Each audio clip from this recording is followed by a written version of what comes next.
The Panera Bread Company restaurants are of course known for their amazing breads and baked goods, but they're also known for their soups, salads, and sandwiches. And recently, Panera has introduced a new soup to their menu. It's their Thai chicken soup, and it's really taken off in its popularity. Welcome to Restaurant Recipe Recreations, everybody, a channel dedicated to teaching you how to create your favorite signature recipes from the most popular restaurants.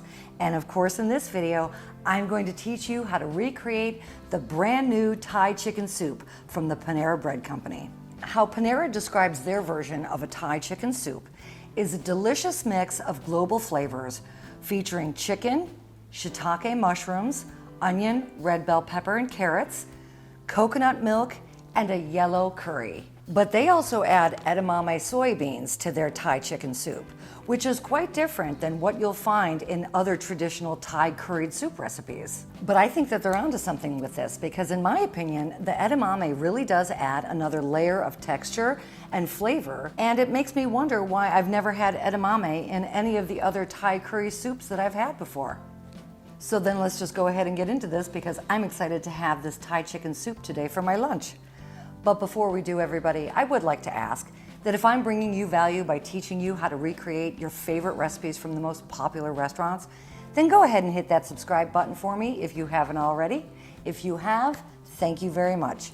And if you like this video, feel free to give me a thumbs up as well. As with almost all Asian cooking, the most amount of time that you're going to spend in the kitchen is preparing the ingredients. The cook time is very fast on Asian cooking, meaning once you start the cooking process, it goes quickly. And the biggest reason for that is because proteins are in small pieces, the vegetables are in small pieces, and it doesn't take much time to cook that. So the first thing that I'd like to do is to get all of our main ingredients ready. I have here 1.25 pounds of very, very thinly sliced chicken breast. I went ahead and just sliced the chicken earlier off air, but you can see that I've sliced it very, very thinly. And for now, I'm going to stick this back in the fridge until we're ready to use it. And here I have 12 ounces of shiitake mushrooms that I purchased already sliced. If you end up slicing them yourselves, just slice them to about this thickness here. I have here 1.5 cups of matchstick carrots, a 12-ounce bag of edamame, which are shelled soybeans. I found these in my freezer section at my local grocery store. Sometimes they have them in the fresh produce section as well, but this is a 12-ounce bag of the edamame. All I'm gonna do with this, of course, is just to dump it into a bowl. Easy enough, right? 1 large red bell pepper that I'm going to seed, stem, and slice thinly. When you slice your red pepper, slice it in a very, very thin slice, just a little larger than your matchstick carrots. But because the red pepper that I started out with was so large, I'm going to take my thin strips and cut them in half again. Place these in a bowl, set them aside. And next you want 1/2 of a large yellow onion thinly sliced.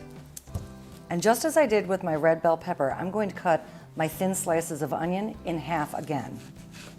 And now you want 2 large cloves of fresh garlic minced.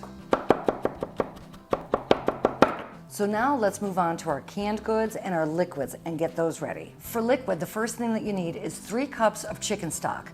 This happens to be a homemade chicken stock. I make chicken stock as often as I can, and I always have like a stash of it in my freezer. I also have here some diced tomatoes, and I've drained off the liquid. I only want the tomatoes.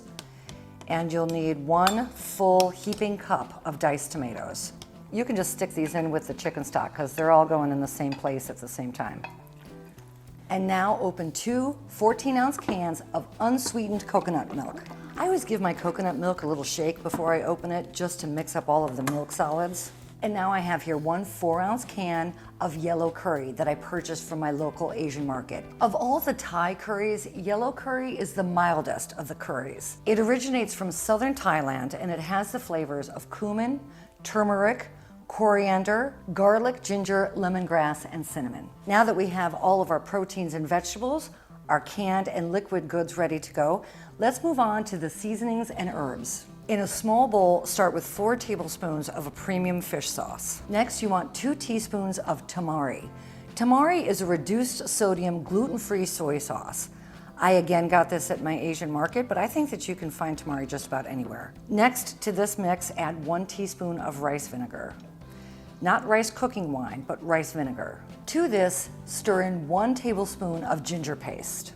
and 2 tablespoons of demerara sugar. Demerara sugar is raw sugar that's extracted directly from the sugar cane. It's minimally processed, and so it has kind of a nice dark golden brown color. If you don't have demerara sugar, then just use regular brown sugar. And now just stir these ingredients until the sugar is completely dissolved. In a small separate bowl, you want 1/4 of a teaspoon of dried turmeric and 1/4 of a teaspoon of dried curry powder. In another dry and clean bowl, add the juice of 2 limes. Now that we have our seasoning and our spices ready to go, let's prep out the fresh herbs, and then we're ready to complete the soup.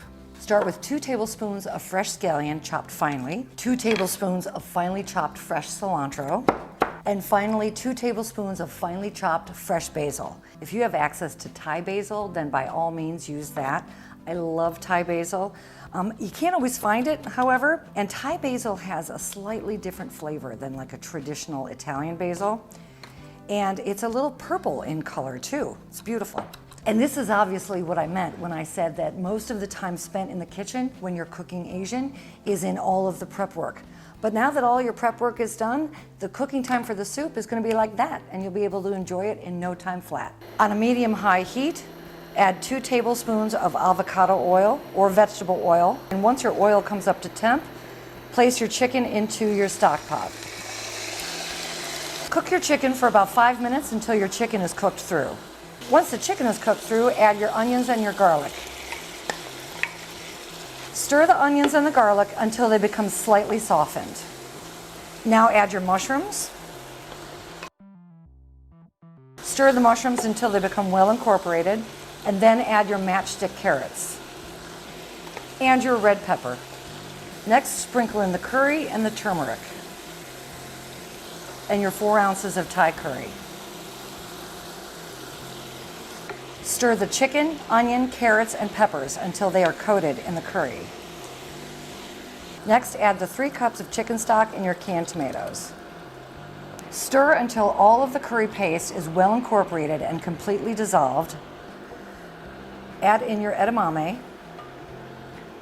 Once the soup begins to simmer slightly, add your 2 cans of coconut milk and the fish sauce, tamari, rice vinegar, and sugar.